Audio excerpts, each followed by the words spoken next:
بسم الله الرحمن الرحيم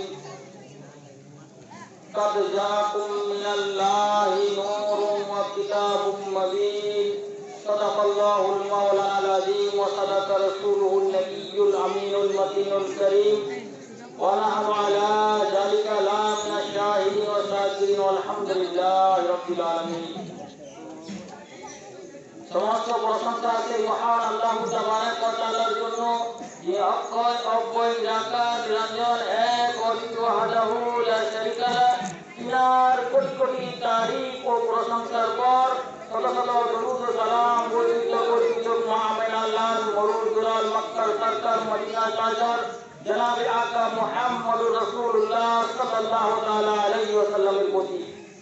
যে নবীর প্রশংসা করে আমরা শেষ করতে পারবো না, যারা মহান প্রতিপালক আল্লাহ তাবারক ওয়া তাআলার পবিত্র কোরআন, যে পবিত্র কোরআন পাকের প্রথমে লেখা আছে জালিকাল কিতাবু লা রাইবা ফীহি, ये वो किताब है जिसमें कोई शक की गुंजाइश नहीं।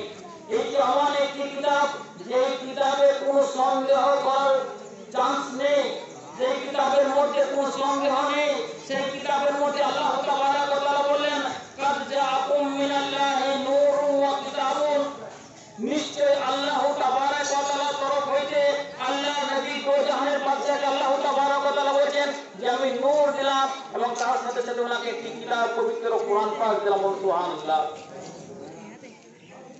আমরা সকলে এখানের মধ্যে একত্রিত হয়েছি, আজ আমাদের বিশ্ব নবীর জন্মদিন।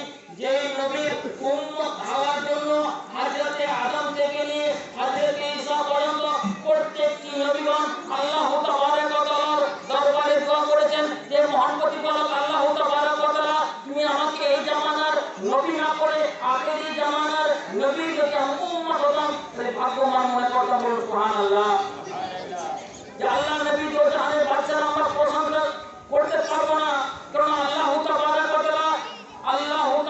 ওয়া তাআলা আমার নবীর প্রশংসা পবিত্র কোরআন পাকের মধ্যে বললেন যে ওয়ারাফা'না লাকা যিকরাক, হে মুহাম্মদ সাল্লাল্লাহু তাআলা আলাইহি ওয়াসাল্লাম, আমি আপনার মান মর্যাদা সম্মানকে বাড়িয়ে দিয়েছি। সুবহানাল্লাহ।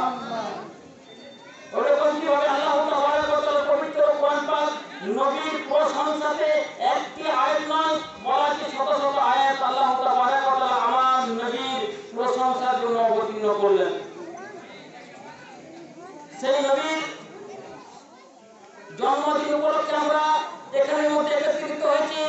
নবীর জন্মদিন, এই নবী যদি পৃথিবীর বুকের মধ্যে না আসতেন তাহলে এই লাহোর কালাম এই পৃথিবীকে আল্লাহ তাবারক ওয়া তাআলা সৃষ্টি করতেন না, কিন্তু আল্লাহ তাবারক ওয়া তাআলা সৃষ্টি করেছেন যে আমার নবীর মান সম্মানকে দেখাবার জন্য। কি বলা সাহেব বলেছেন, মোহাম্মদ না হতে তো কুছ ভি না হতা, मोहम्मद ना होते तो कुछ भी ना होता। যদি হুজুর সাল্লাল্লাহু আলাইহি ওয়াসাল্লাম মুহাম্মদ আমাদের নবী এই পৃথিবীর বুকের মধ্যে আবির্ভাব যদি না হতেন তাহলে এই পৃথিবীটা আল্লাহ তাবারক ওয়া তাআলা সাজিয়েছেন, এই পৃথিবীটা তৈরি হতো না। তো সেই নবী ইয়াদ করে আমরা উপরোক্ত এখানের মধ্যে একত্রিত হয়েছে যে আল্লাহ তাবারক ওয়া তাআলা স্বয়ং আমার নবীর এই পৃথিবীর বুকের মধ্যে আবির্ভাব হয়েছেন, সেই খুশি মানিয়েছেন যে আল্লাহ তাবারক ওয়া তাআলা আসমানে যে চন্দ্র সূর্য সমস্ত জিনিস বলা আছে যে আল্লাহ নবীর সম্মান আরতে মাথা নত করেছিলেন। সুবহানাল্লাহ। এখানে আল্লাহ তাবারক ওয়া তাআলা স্বয়ং আসমান জমিন সমস্ত জিনিস আমার নবীর আবির্ভাবের সময় খুশি মানিয়েছিল।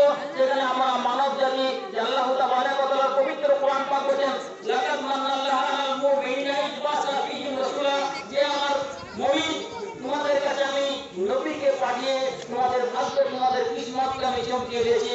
তাই আল্লাহ তাবারক ওয়া তাআলা নবীর আমরা প্রশংসা করে শেষ করতে পারবো না।